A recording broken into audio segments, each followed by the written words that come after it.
Hello friends, कैसे हैं आप सभी। स्वागत है आपका एक बार फिर से हमारे यूट्यूब चैनल ड्रीम आइज पर। आज है 11 फरवरी और आज डिस्कस करेंगे हम 12 से 15 क्वेश्चनों का जो आपके एग्जाम के व्यू से इम्पोर्टेंट होता है।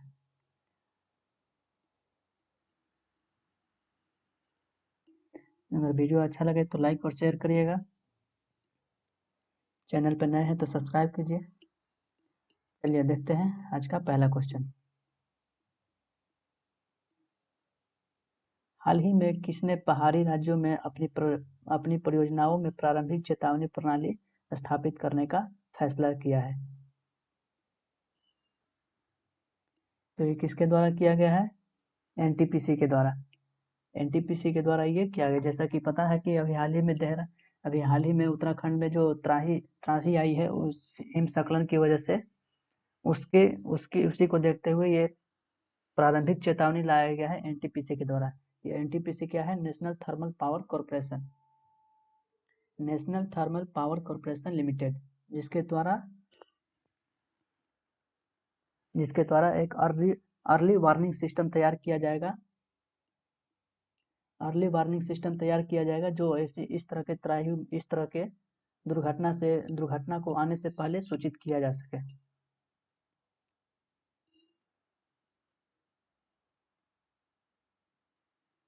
ये सिर्फ उत्तराखंड में ही नहीं बल्कि हर उस जगह पे जहाँ हिल स्टेशन पे जहाँ डिजास्टर हो सकती है, जहाँ इस तरह की दुर्घटना आ सकती है, वहाँ पे इस अर्ली वार्निंग सिस्टम तैयार किया जाएगा। एनटीपीसी पहाड़ी राज्यों में स्थित अपनी परियोजनाओं में प्राकृतिक आपदाओं के लिए एक शुरुआती में चेतावनी देता है। शुरुआती में ही एक चेतावनी देता है।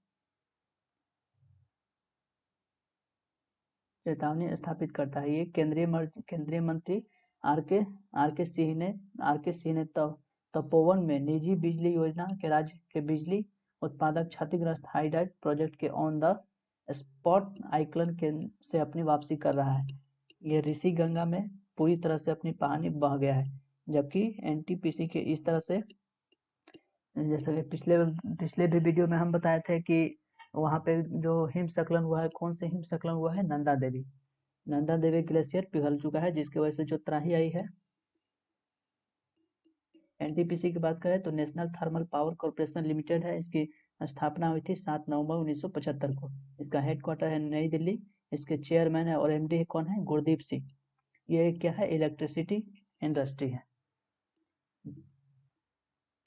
भारत ने सहतूत बांध के निर्माण के लिए किस राष्ट्र के साथ समझौता किया है? तो ये किसके साथ किया गया है? अफगानिस्तान के साथ। PM Modi holds talk with Afghan president सहतूत डैम एग्रीमेंट साइन, यानी कि सहतूत बांध बनाने के लिए एक एग्रीमेंट साइन किया गया है अफगानिस्तान के प्रेसिडेंट के साथ। ये कहाँ पे लगाया जाएगा? काबुल नदी पे सहतूत डैम का निर्माण किया जाएगा। इसे लालंदर बांध भी कहते हैं। ये क्या करेगा? ये सहतूत बांध क्या करेगा इससे? ये काबुल सिटी में, अफगानिस्तान के काबुल सिटी में जल मुहैया पानी उपलब्ध कराएगा। इसमें भारत का क्या है? भारत डैम बनाने के लिए फंड देगा। ये विदेश मंत्री जयशंकर मिनिस्टर के द्वारा किया गया है।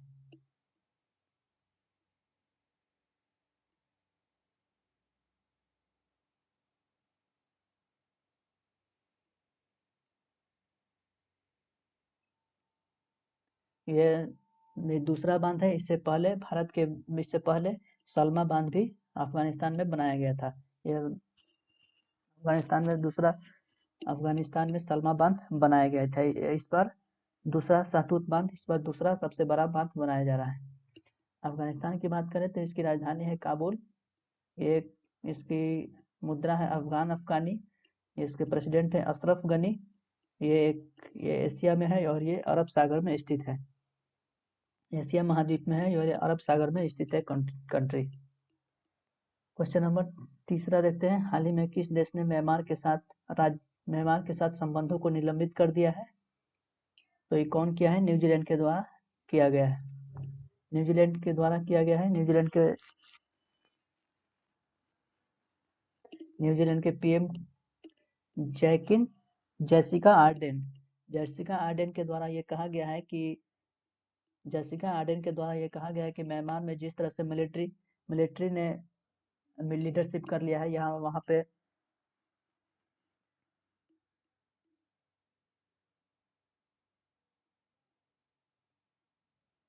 जिस तरह से मिलिट्री लीडरशिप ने तख्ता पलट किया है, उस तरह से हम खफा है और अपने और म्यांमार के जो भी रिलेशंस है, सैन्य रिलेशन, उसे हम खारिज करते हैं।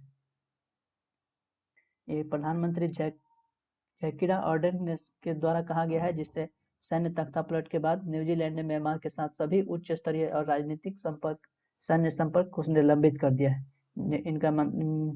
प्रधानमंत्री का कहना है कि हम एक डेमोक्रेटिक कंट्री है और आपसे हम कोई रिलेशन नहीं रखना चाहते। इसके अलावा न्यूजीलैंड चाहता है कि संयुक्त राष्ट्र मानवाधिकार परिषद म्यांमार में जो घटना हुआ उस पर चर्चा करे और एक विशेष सत्र आयोजित करे। जिस तरह से अभी हाल ही में म्यांमार में जो तख्ता पलट हुआ है, उसकी वजह से ये निर्णय लिया गया है। न्यूजीलैंड कौन सा कंट्री है? न्यूजीलैंडिया महाद्वीप जो अभी 8वां महाद्वीप जो होने वाला था, वही उसी का भाग है। क्वेश्चन नंबर 4, केंद्रीय बजट 2021-22 में कुल 913.43 करोड़ रुपए में से कौन सा मंत्रालय को मजबूत करने के लिए समर्पित किया गया है? तो ये किसके द्वारा किया गया है? पंचायती राज के द्वारा किया गया है, मिनिस्ट्री ऑफ पंचायती राज। इसमें पंचायती राज मिनिस्टर गेट से 913.43 करोड़ रुपए बजट के थ्रू दिया गया है। ये लास्ट ईयर से 32% अधिक राशि आवंटित किया गया है। पिछले बार इसका राशि कितना था? 593 करोड़, और इस बार जो राशि बजट में दिया गया है पंचायती राज को 913.43 करोड़ रुपए। इसके अलावा स्वामित्व योजना के लिए 200 करोड़ रुपए आवंटित किए गए हैं।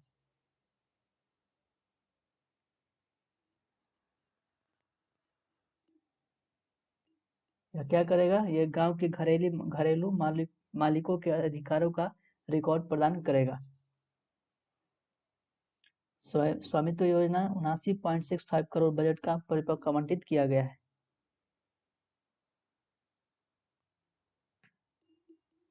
इसके अलावा वित्त मंत्री ने 2016-17 में अपने भाषण में बताया था कि पंचायती राज संस्थाओं की क्षमता को और विकसित और मजबूत करने के लिए राष्ट्रीय ग्राम स्वराज अभियान चलाया गया था। आगे देखते हैं क्वेश्चन नंबर 5। रक्षा मंत्रालय ने हाल ही में एक सॉफ्टवेयर परिभाषित रेडियो स्मारक जहाज वहन प्रणाली की खरीद के लिए किसके साथ एक अनुबंध पर हस्ताक्षर किया है? तो ये BEL के द्वारा किया गया है। BEL क्या है? BEL क्या है? Bharat Electronics Limited. Defence minister के द्वारा ये कहा गया है BEL link pact to procure ship borne modern radio system, यानी कि जो जहाजों में जो रेडियो सिस्टम आता है उसको इम्प्रूव करने के लिए क्या कहा गया है? उसमें नए जो टेक्निक आया है, उसमें उस चीज के लिए ये समझौता किया गया है। रक्षा मंत्रालय ने हाल ही में एक आधिकारिक बयान के अनुसार भारत इलेक्ट्रॉनिक्स लिमिटेड के साथ 1000 करोड़ रुपए से अधिक के सॉफ्टवेयर परिभाषित घोषित किया है। इसमें क्या होगा? सामाजिक वहन प्रणाली की खरीद के लिए एक अनुबंध पर हस्ताक्षर किया गया।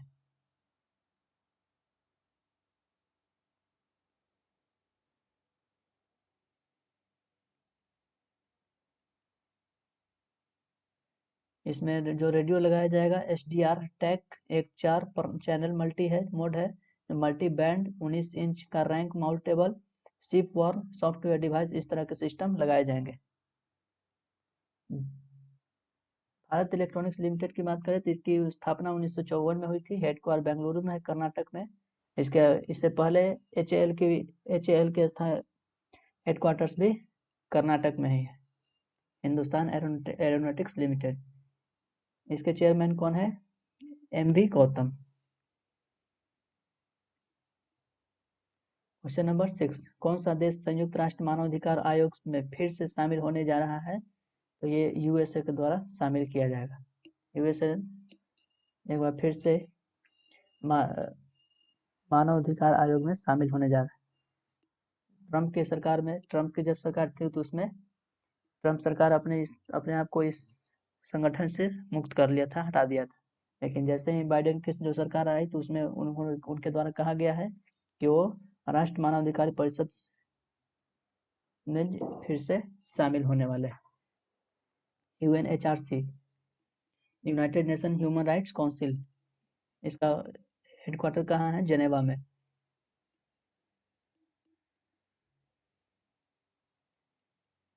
मार्च 2006 को इसके महासभा द्वारा संयुक्त मानवाधिकार परिषद की स्थापना की गई थी। यूएनएचआरसी की स्थापना की गई थी 2006 में।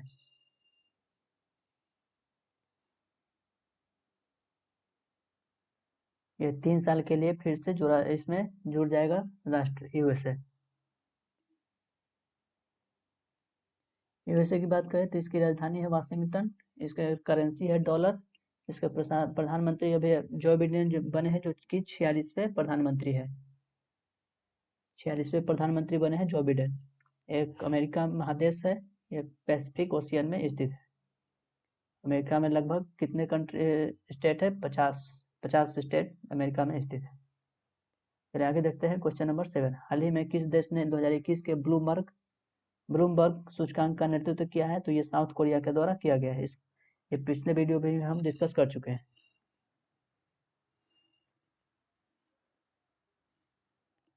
दक्षिण कोरिया 2021 के ब्लूमबर्ग सूचकांक का नेतृत्व किया है। सबसे टॉप स्थान पर रहा है दक्षिण साउथ कोरिया। वही सेकंड स्थान पर रहा है, दूसरे स्थान पर सिंगापुर रहा है। ये ब्लूमबर्ग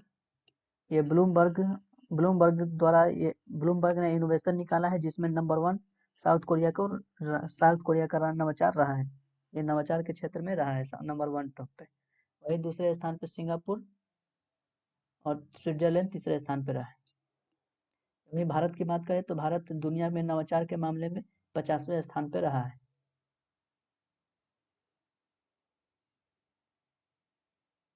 और पिछले साल भारत 4 स्थान ऊपर था।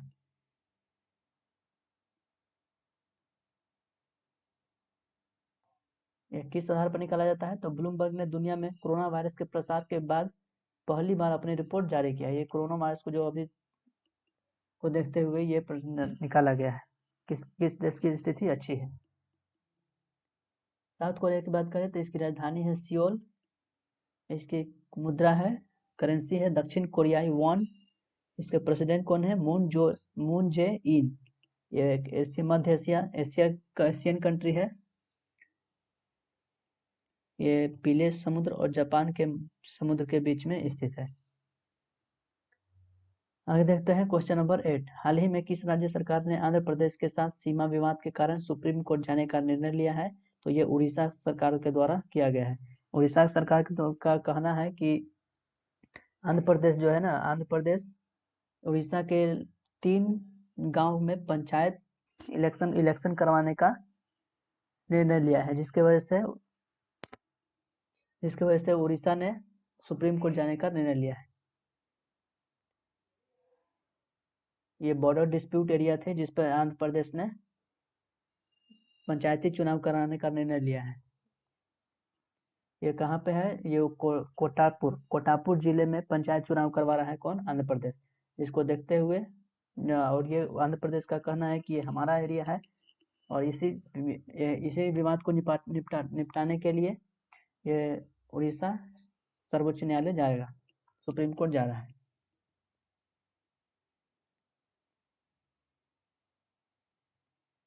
उड़ीसा की बात करें तो इसकी राजधानी है भुवनेश्वर, इसके गवर्नर है गणेशी लाल। चीफ मिनिस्टर नवीन पटनायक। इसमें लोकसभा में 21 सीट है, राज्यसभा में 10 सीट है और विधानसभा में 147 सीट है। यहाँ विधान परिषद की सीट नहीं है। वही राष्ट्रीय उद्यान की बात करें तो भितरकनिका और सिमलीपाल 2 राष्ट्रीय पार्क यहाँ पे नेशनल पार्क स्थित है। मत्स्य केंद्र बनाने के लिए केंद्र सरकार किस राज्य में 400 करोड़ का निवेश करेगी? तो ये गोवा में करेगी।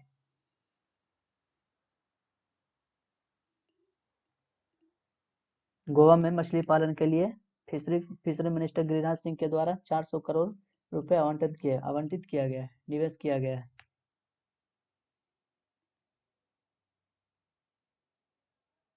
ये मत्स्य हब यहाँ पे मछली पालन का एक हब बनाने के लिए यहाँ तैयार किया जा रहा है। गोवा के मत्स्य क्षेत्र में 400 करोड़ रुपए निवेश पर विचार किया जा रहा है। ये राशि केंद्र सरकार और राज्य मत्स्य बोर्ड द्वारा संयुक्त रूप से जुटाया जाएगा। गोवा तटीय राज्य है। गोवा में भारत भर सबसे अधिक मछली उत्पादन की संभावना है। यहाँ पे सबसे ज्यादा मछली उत्पादन होता है, इसी को देखते हुए यहाँ पे मत्स्य हब यानी कि मछली उत्पादन का एक हब बनाने की तैयारी की जा रही है। जिस तरह से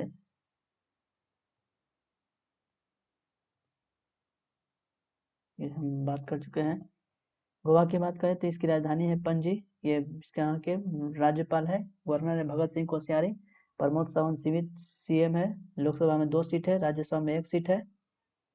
विधानसभा में 40 सीट है। विधान परिषद की सीट यहाँ पे नहीं है। राष्ट्रीय पार्क है मोलेम। नेशनल पार्क कौन है? मोलेम। हाल ही में भारत के राष्ट्रपति ने किस स्थान पर जनरल के.एस. थिमैया को समर्पित संग्रहालय का उद्घाटन किया है? उद्घाटन कहाँ किया गया है? राजस्थान में, सॉरी कर्नाटक में यहाँ पे स्थापित किया गया है। एक संग्रहालय यहाँ पे स्थापित किया गया है।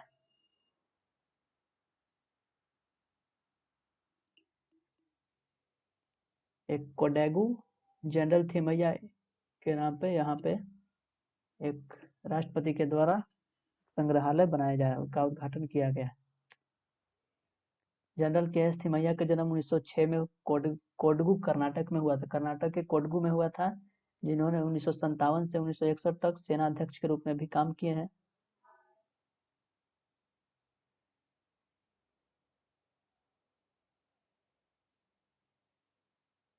इनके अलावा एक लड़ाकू जेट मिग 21 के अलावा प्रवेश द्वार पर एक युद्ध टैंक है, जो दोनों 1971 के युद्ध में भी इस्तेमाल किए गए थे। यानी कि 1971 के युद्ध में भी ये अपना भूमिका निभाए थे।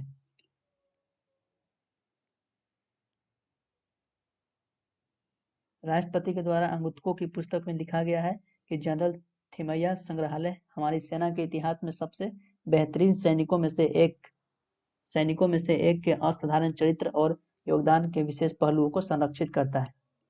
तो एग्जाम में ये आपसे पूछा जा सकता है कि राष्ट्रपति जनरल थिमैया संग्रहालय के रूप में कौन सी पुस्तक का लिखा गया है? तो अंगुत्को में। कर्नाटक की बात करें तो इसकी राजधानी है बेंगलोर। वजुभाई वाला गवर्नर है। B S. Yediyurappa CM. 28 Lok Sabha seat है, 12 राज्यसभा सीट और विधानसभा की सीट 224 है और विधान परिषद की सीट यहाँ पे 75 है। यहाँ पे विधान परिषद की सीट उपलब्ध है। वही नेशनल पार्क की बात करें तो अंसी, बांदीपुर, बनेरघट्टा, कुद्रेमुख, नागरहोल, राजीव गांधी, ये सब यहाँ के नेशनल पार्क है। Nagarhole national Rajiv Gandhi national park कहाँ है? कर्नाटक में। क्वेश्चन नंबर 11, हाल ही में कौन सा राज्य one nation one ration card प्रणाली सुधार को पूरा करने वाला 12वां राज्य बन गया है? तो राज्य कौन सा राज्य बना है? राजस्थान में 12वां राज्य बना है जो one nation one ration card को फॉलो करेगा। यानी कि एक राशन कार्ड पे आप कहीं भी किसी भी स्टेट से जाकर राशन ले सकते हैं। ये माइग्रेशन को देखते हुए किया गया है। इस तरह से कोरोना वायरस में बहुत सारे माइग्रेशन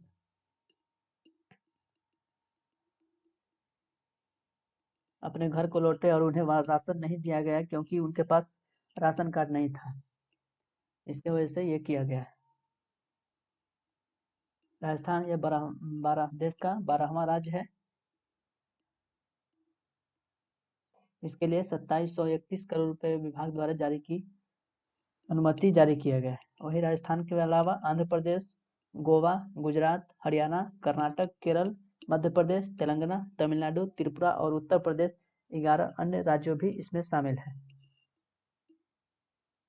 और इन्होंने इन 11 राज्यों ने भी अपने इसमें सुधार करने के लिए बोला गया है। राजस्थान की बात करें तो इसकी राजधानी है जयपुर। राज्यपाल है कलराज मिश्र। सीएम है अशोक गहलोत। लोकसभा में 25 सीट है, राज्यसभा में 10 सीट है, विधानसभा में 200 सीट है। यहाँ विधान परिषद की सीट नहीं है। वही नेशनल पार्क की बात करें तो सरिस्का, रेगिस्ताना, केवलादेव घाना, रणथौर, मुकंदरा हिल्स यहाँ के नेशनल पार्क है। क्वेश्चन नंबर 12, निम्नलिखित में से कौन सा रंग विदूषक का संस्थापक है और रंगमंच निर्देशक पद्मश्री है जिनका हाल ही में निधन हो गया है? तो ये अभी हाल ही में किनका निधन हो गया है? तो श्री बंसी कौल का निधन हो गया है, जो कि कौन थे?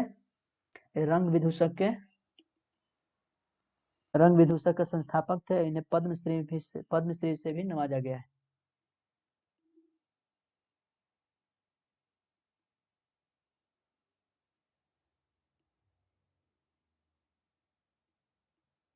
तो Bansi Kaul master of stagecraft explorer for हैमरो। रंग विदुषी के संस्थापक 71 वर्ष के थे, जिनकी मृत्यु हुई है। इनका मृत्यु कहाँ हुआ? सुबह में दिल्ली में शनिवार को मृत्यु हुआ। ये 1949 में एक कश्मीरी पंडित परिवार में जन्मे थे। बंसी कौल एक हिंदी रंगमंच के निर्देशक थे और भोपाल में एक रंगमंच समूह और रंगमंच संस्थान रंग के संस्थापक भी थे। 1973 में नई दिल्ली में नेशनल स्कूल ऑफ ड्रामा से स्नातक भी की। वही 1995 में संस्कृत नाटक अकादमी पुरस्कार जीते और 2014 में इन्हें पद्मश्री से सम्मानित किया गया।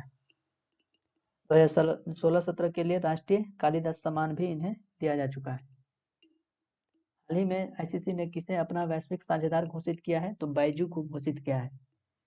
बायजू को अपना ICC announce Byju as global partner until 2023 के लिए बायजू को अपना पार्टनरशिप घोषित किया है। तो ये इसके अलावा ये मेंस T20 वर्ल्ड कप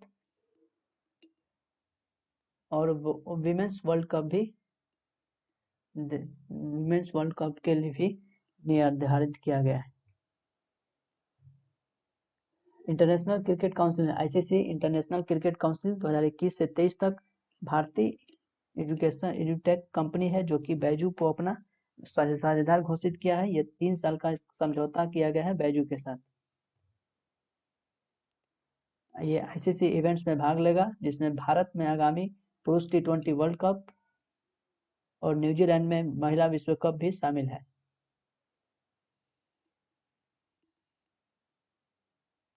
और अब 2019 में अगस्त 2019 में भारतीय टीम के जो जर्सी है उस पर आधिकारिक भागीदार बन गया।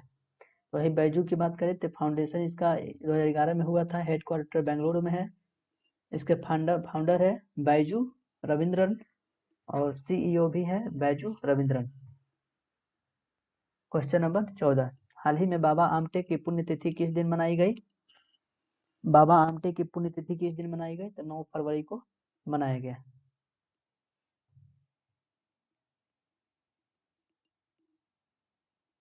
मुंबई में मनाया गया है। बाबा आमटे की पुण्यतिथि मुंबई में मनाया गया है महाराष्ट्र के डिप्टी सीएम के द्वारा। अजित पवार। महाराष्ट्र के डिप्टी सीएम कौन है? अजित पवार के द्वारा। मुरलीधर देवदास आमटे, जिन्हें सार्वभौमिक रूप से 1914 में बाबा आमटे के रूप में जाना जाता है। बाबा आमटे का पूरा नाम है मुरलीधर देवीदास। 9 फरवरी 2018 को इनकी मृत्यु हुई। 9 फरवरी 2008 को इनकी मृत्यु हुई थी। ये सामाजिक कार्यकर्ता भी थे और सामाजिक कार्यकर्ता थे जो कुष्ठ रोग से पीड़ित लोगों के लिए काम भी करते थे, लोगों को सशक्तिकरण भी करते थे। इन्हें पद्म विभूषण, डॉक्टर अंबेडकर अंतर्राष्ट्रीय पुरस्कार, गांधी शांति पुरस्कार, रेमन मैग्सेसे पुरस्कार, टेम्पलेटन पुरस्कार और जमनालाल बजाज पुरस्कार सहित और भी कई तरह के पुरस्कार इन्हें दिया जा चुका है। इन्हें भारत के आधुनिक गांधी के रूप में जाना जाता है। देखते हैं आज का 15वां क्वेश्चन। 2021 में रिकॉर्डिंग के लिए कौन सा क्रिकेट संघ ड्रोन का उपयोग किया जाएगा? 2021 में रिकॉर्डिंग के लिए कौन सा क्रिकेट संघ ड्रोन का उपयोग करेगा? तो बीसीसीआई के द्वारा क्रिकेट में अब ड्रोन का उपयोग किया जाएगा।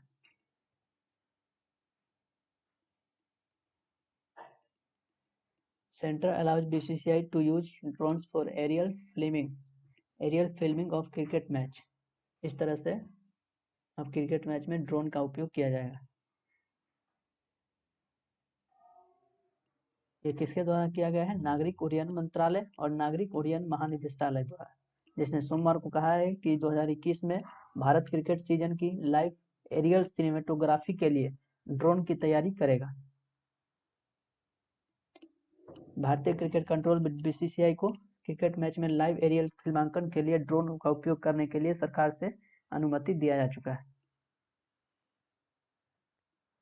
बीसीसीआई की बात करें तो board of control for cricket in India, इसकी स्थापना 1928 में हुई थी।